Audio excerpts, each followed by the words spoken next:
into a little secret. This is the 4th time I've done one of these YouTube clips. Notice I've got a background now, some books. And what I wanted to let you know is I've already asked for a little bit of feedback. And the main battle, the main point I've been given to and fro is whether I should or shouldn't be wearing a t-shirt or not. Apparently, the way I look, in theory, affects the information I'm giving you.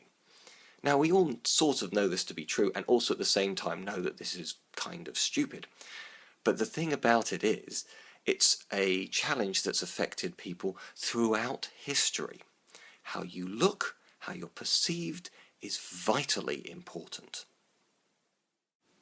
Looking at this picture, and you will of course come to the conclusion that you're staring into the face of a pharaoh. And you sort of are. Pharaoh doesn't actually mean king, it means great house. And everybody was a pharaoh, be they male or female, although technically all pharaohs had to be male. This is Hatshepsut. She is female, and she actually used to have to put on a strap-on beard so that she could be considered a proper pharaoh. Alright, back to the shirt to keep the people who want me to look smart happy, alright? Now, in the case of Hatshepsut, strapping a beard on is a pretty radical example of looking the part. Interestingly, this theory has also been overlaid onto Cleopatra.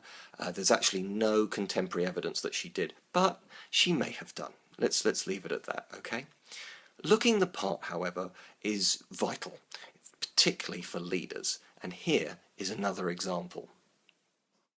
Here we have a Qing dynasty Chinese emperor, and he's resplendent in his yellow robes. Yellow in China was the colour of imperial power. Only the emperor could wear it, which is another reason why you have a rather strange composition here of a yellow outfit with a yellow background, but undeniably this guy is the emperor, and to wear yellow in China would mean death. That may sound a little bit ridiculous, but here we've got Prince Charles in his kilt. Now actually one of his tartans technically can only be worn by the Prince of Wales, and anybody else who wears it is in theory meant to be put to death too. And speaking of Charles's, here's one of Charles's ancestors, Charles II, and he is looking fabulous in his huge wig. When I was a child, I actually thought that these wigs were their actual hair. But I now realise that, of course, if you have a large wig, then the phrase big wig has come to mean very important. And he looks very important. It helps that he's also got all the regalia on as well. It has a practical purpose as well, because I can certainly relate to this. If you're going bald or going grey, it covers everything up. Looking the part, therefore, has been... Look, I wore the sunglasses. I really can't pull this off. I'm not exactly gangster, alright?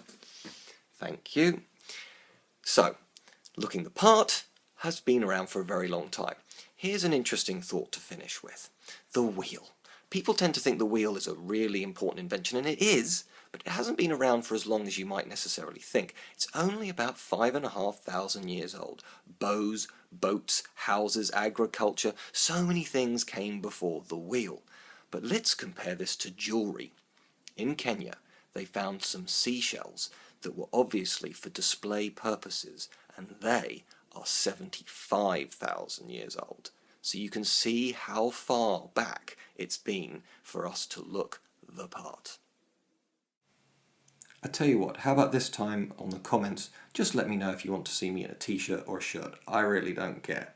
However, as always, you can check out @HistoryGems on Facebook and on Twitter. Thanks for watching.